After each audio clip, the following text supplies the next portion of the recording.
I had quite a traumatic childhood growing up. There was a lot of violence and there was a lot of abuse.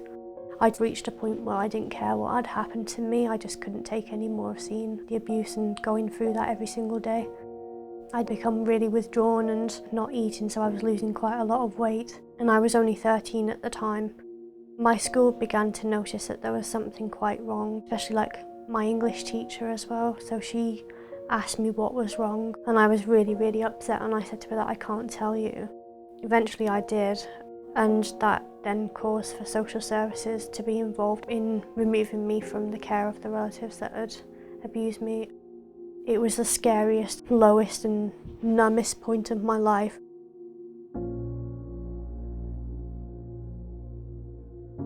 My mental health began to worsen, and I was really embarrassed. I didn't want to admit that I had problems. It was almost like adapting to normal life was harder than actually going through the abuse that I'd been through. I'd begun to self-harm, and I'd also become anorexic as well. I was referred to a counsellor through my school.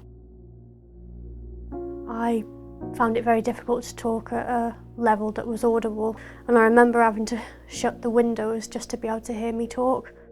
And subsequently I got a referral to a psychologist on the NHS who was able to help me with the self-harm and the eating disorder as well, so I kind of felt like I was getting all the support that I so desperately needed.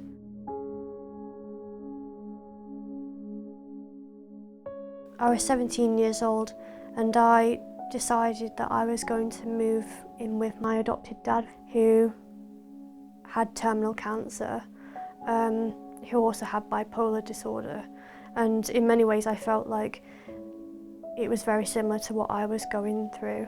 It was the best thing that ever happened to me because I got a true sense of family and friends and just feeling like I was just in a safe place, in a safe family environment. Spending time with somebody else with mental health problems made me realise that actually you can function as a normal human being. He was a photographer and lighting cameraman, and when I was at my most unwell, I was on antipsychotic medication.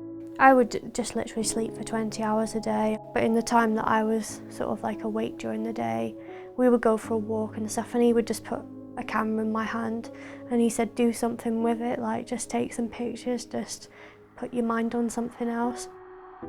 And it was from that that I had got a lot of work together, and I decided to put it in an exhibition. I visited the gallery a few times just to sort of see what people's reactions were, and was approached by a woman and her daughter.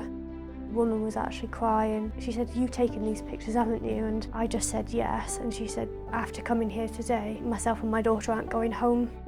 Sounded like they'd been through a pretty hard time themselves, but it just made me feel like I'd really achieved something.